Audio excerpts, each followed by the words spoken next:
12ویں صدی عیسوی میں چنگیز خان کی قیادت میں سیرائی کوبی کے شمال سے خونخوار منگول بگول اٹھا، جس نے چند دہائیوں میں ہی دنیا کو اپنی لپیٹ میں لے لیا۔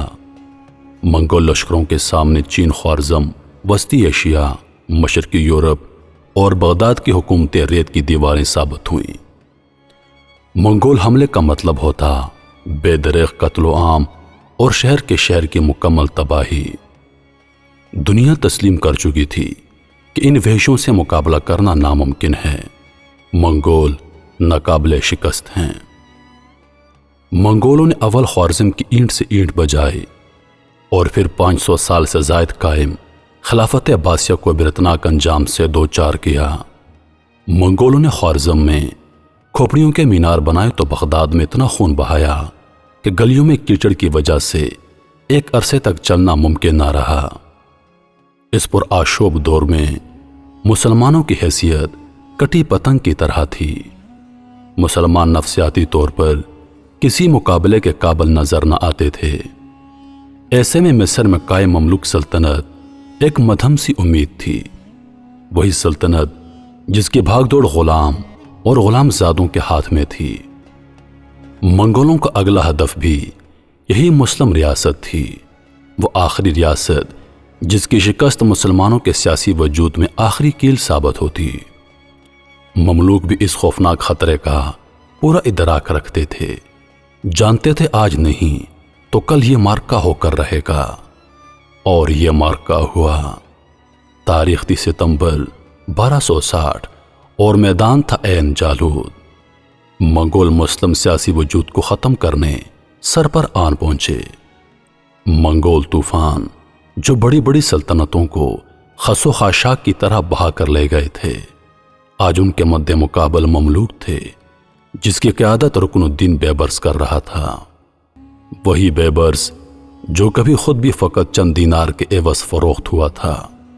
کم وسائل اور عددی کمتری کے باوجود بیبرس کو یہ مارکا ہر حال میں جیتنا تھا۔ مسلمانوں کے سیاسی وجود کو قائم کرنے کے لیے آخری سپاہی، آخری تیر اور آخری سانس تک لڑائی لڑنی تھی۔ طبل جنگ بجا، بدمست طاقت اور جنون کے درمیان کھسمان کا رن پڑا۔ طاقتور منگول جب اپنی تلوار چلاتے تھے تو ان کا وار روکنا مشکل ترین کام ہوتا تھا، لیکن آج جب مملوک وار روکتے تو تلواریں ٹکرانے سے چنگاریاں نکلتیں، اور پھر جب جوابی وار ہوتا تو منگولوں کے لیے روکنا مشکل ہو جاتا۔ منگولوں نے مملوکوں کو دہشت زدہ کرنے کی بھرپور کوشش کی، لیکن یہ وہ لشکر تھا ہی نہیں جو مرعوب ہو جاتا۔ منگولوں نے کبھی ایسے جنونی لشکر کا سامنا کیا ہی نہیں تھا۔ وہ پہلے پسپا ہوئے اور پھر انہونی ہوئی۔ منگول میدان جنگ سے بھاگ کھڑے ہوئے۔ مملوکوں نے انہیں گاجر مولی کی طرح کاٹ کر رکھ دیا۔ معاملہ یہاں تک پہنچا کہ بھاگتے منگولوں کو عام شہری آبادی نے بھی قتل کرنا شروع کر دیا۔ منگول ناقابل شکست ہیں، یہ وہم عین جالود کے میدان میں ہمیشہ کے لیے دفن ہو گیا۔